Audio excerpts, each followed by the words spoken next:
आता मांजराला कॅट म्हणायचं तर लिहिताना कसं KAT पाहिजे ना. सी कुठनं आला?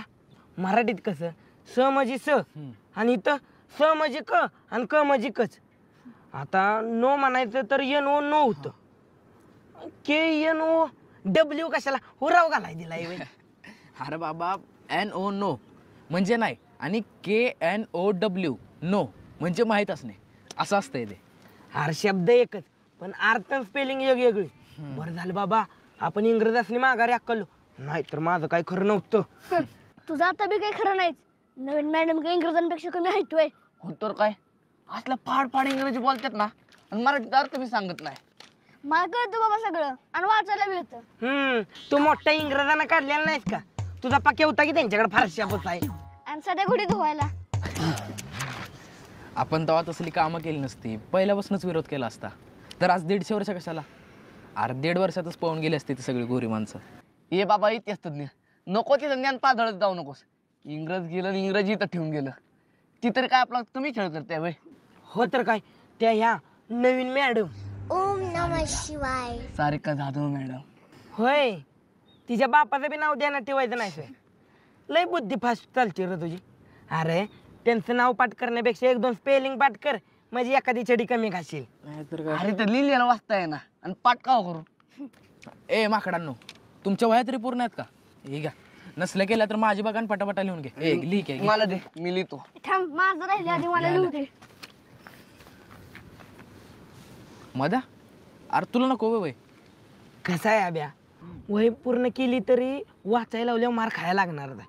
आणि त्यातनं बी वाचलोच तर एखाद्या शब्दाचा अर्थ विचारल्यावर कल्याणच होईल. त्यापेक्षा मार खायची मनाची तयारी केलेली काळ बी चांगली. नापास आहेस बघ 10वीत. अरे 10वीत आलोच कसं हेच समजना झालंय बघ. पण अभ्या तुला कळतंय का 10वीचं वर्ष लय महत्वाचं आहे. अरे मग काय बोर्ड असतो यायला आपल्याला. अरे म्हणून नाही मग यंदा काय बी झालं ना ज्योतीला विचारणार आहे मी. अरे 10वी झाल्यावर ती जाईल कॉलेजला आणि मी जाईल गुराकडे. बराबर आहे इच्छा. फावड्या मी गुराकडे तरी जाईल. तुला तिकडे बायकांवर बांगला जायला लागेल. नाहीतर पालीकडे गाडी येते न्याला तिकडं रोज जायचं नुसतं उपटायचं काम. अरे आलं उपटायचं काम आलं. आधी ऐकून तर घेत जा फावड्या. हात एकतर लागतो तुझा. आता हात लावलाय पुन्हा फावड्या म्हणलास ना तर दात लावेल. ती अशा ठिकाणी लावील ना ते दात ठेवशील. ए जा म्हणणार फावड्या काय करणार आहे फावड्या फावड्या. दिवाळीत ज्योतीने घेतला नवीन फ्रॉक. दिवाळीत ज्योतीने घेतला नवीन फ्रॉक आणि जे कोण मला फावड्या म्हणत त्याची आई. गबस नाही म्हणत तुला आजपासून फावड्या. ए आजपासून ह्याला कोणीच म्हणायचं नाही फावड्या. ठीक आहे तू बी आजपासून ह्याला फावड्या म्हणायचं नाही. अभ्या तुला कळलं का ह्याला काय म्हणायचं नाही ती? काय फावड्या वय. हाय का आता मी काय म्हणलं का ह्याला आणखी आई घाल्या तुझ्या अंगात खरा किडा आहे बघ. हाय घाल मग तुझी फावड्या. ए द्या बस. अरे मला कुठं हाणताय? तुझ्या आईला मला लागतंय. अरे मला कुठं. आय आता 2 वर्ष झाली 8वी बसणं नुसतं म्हणतास सायकल घेईन. कवा घेणार आहेत सायकल? आता 10वीत काढ की पहिला नंबर मग बघ लगेच घेते की नाही. 9वीत 4था नंबर काढलाच की त्याचं काय नाही वय.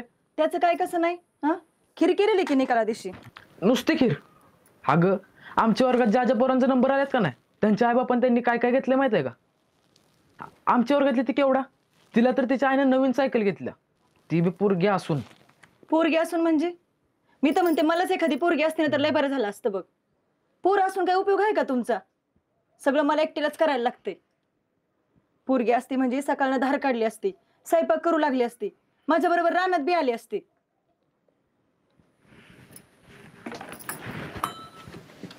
म्हणजे आम्ही कायच काम करत नाही वय. करता की. आईला काय लागलं नाही तर आई आजारी पडल्यावर. अगं आय आता 10वीचं वर्ष आहे आणि आता शाळा बुडवून कशी चालेल तोच सांग बघू. आधी नव्हतं आधी काम होती तेव्हा बुडवायचंच की शाळा. मी कावा म्हणलं शाळा बुडूनच काम कर म्हणून. पण सुट्टी दिवशी तरी हाताखाली गावतोयस का? त्या भाड्यामध्येच नादाला लागतोय आणि 2-2 तास तिकडच पवायला जातोय बघ.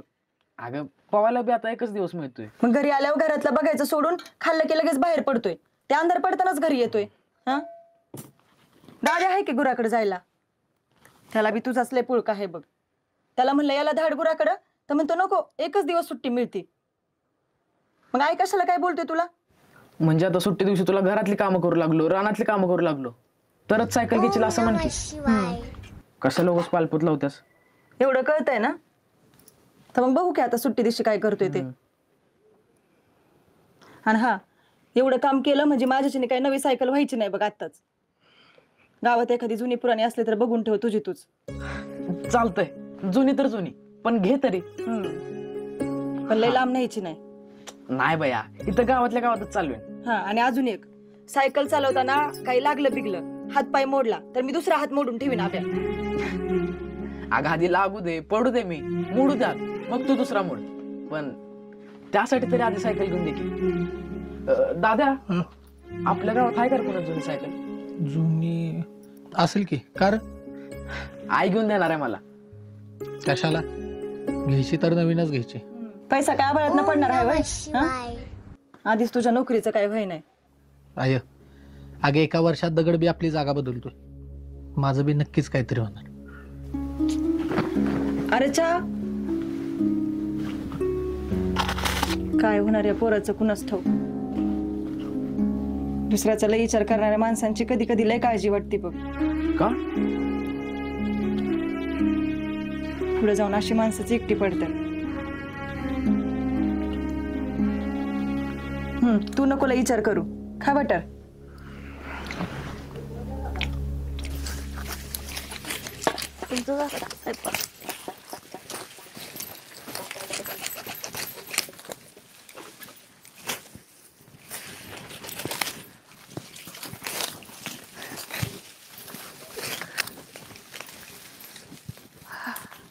भांडी घासलीस का?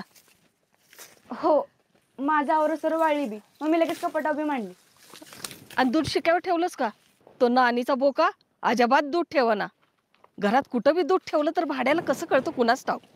हो बाया, ठेवलंय शिक्यावर आणि त्याच्या ओरडा बी ठेवलाय. मांजर वर जरी गेलं ना तरी त्याला दुधापावतर नाही जायला जमायचं. बर, मी जाऊ का? मला उशीर होतो. एवढं वाईट काम करू लागली असतीस तर आम्हा दोघीसनी काय उरकते वे. अजून आहेत ना 5-10 मिनिटं? ठीक आहे. बरं आहे ग बया, लगेचच ऐकलं आईचं. नाही तर आमची पल्ली शाळा म्हटलं की अगं कशाला म्हणून हात लावत नाही. तसं काय आता शाळा शिकून लई मोठी कलेक्टर होणार असल्या. शाळा आवडते तिला आणि ती हुशार बी आहे. तुम्ही तिला पुढे शिकू दिलं तर होईल बी कलेक्टर. रेश्मा, आपण दिसभर काम करून गेलं की रात्री भाजी भाकर खाताना त्या मालिकेतल्या रिक्षावाल्याच्या पोरीलाच कलेक्टर झाल्याचं बघून समाधान मानायचं असते. कारण त्यांच्यात आणि आपल्यात लय फरक असतोय. कसला फरक काके? ती बी गरीबच असते की. होय, पण तिचा बाप रिक्षा चालून तिला कलेक्टर करतो. आणि हिचा बाप काय, दिवशी पण स्वतः रिक्षाहून येतो आणि दिसेल त्याच्या अंगावर रिक्षा घालतो. त्याच रिक्षा खाली येऊन आपली कलेक्टर बी रोज मरते. रेशमी, काहीतरीच काय बोलताय? अहो खरं बोलते वहिनी. एखादं गरीब खायला अन्न नाही म्हणून उपाशी मेलेलं बरं, पण सपान मेलेलं लय वाईट असतंय बघा. अहो माझ्या पल्लूचं मोठं व्हायचं सपान मारलं या भाड्यानं. आता एकदाची का 10वी झाली की लगीन उरकून टाकीन. म्हणजे सुटल तर या जातात पोरगी. अहो ह्या रेशमाला तरी कशाला ठेवायची आहे? 10वी झाली की लगीन उरकून टाकायचंय. 16 वर्षाची झाली म्हणतात ना, 16 वरीस धोक्याचं. सगळा धोका पोरींनाच होय आहे. पोरसनी का म्हणून असं काय नाही? त्यासनी पाहिजे त्यावर शिकायला मिळतं. आमासनीच का नाही? आपली पोरीची जात रेश्मा. संसार जातो आपल्या जन्मालाच बघ. एकलीच असतो होय तो. एकलीच म्हणायचा की. काय काय माणसं असून बी नसल्यागतच असतात की. तरी बी संसार काय चुकलाय वय आपल्याला?